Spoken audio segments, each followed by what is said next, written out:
Yannick Agnel a été présenté devant un juge d'instruction sur commission rogatoire samedi.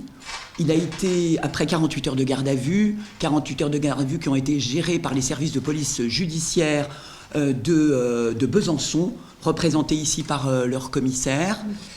Il a été ensuite, donc, il a été mis en examen pour des faits de viol et agression sexuelle sur mineurs de 15 ans. À la suite de réquisitions de placement en détention provisoire de la part du parquet, le juge d'instruction a décidé de saisir le juge des libertés et de la détention d'un placement en détention provisoire de Yannick Agnel, essentiellement sur des motifs tenant à des problèmes de pression qu'il pourrait y avoir sur les victimes, puisque les garanties de représentation, il les a. Le juge des libertés et de la détention en a décidé autrement. Il a placé Yannick Agnel sous contrôle judiciaire avec un certain nombre d'obligations et d'interdictions. Celles-ci sont les suivantes. Il lui est interdit de quitter la petite couronne parisienne.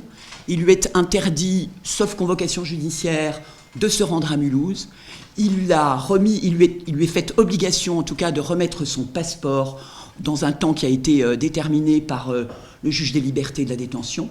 Il lui a été fait interdiction d'entrer en contact avec son agent Sophie Camoun, avec un certain nombre de personnes faisant partie de la famille Heurteur et évidemment avec sa victime qui est, comme vous le savez tous, Naomi Heurter, qui était, au moment des faits en 2016, âgée de 13 ans.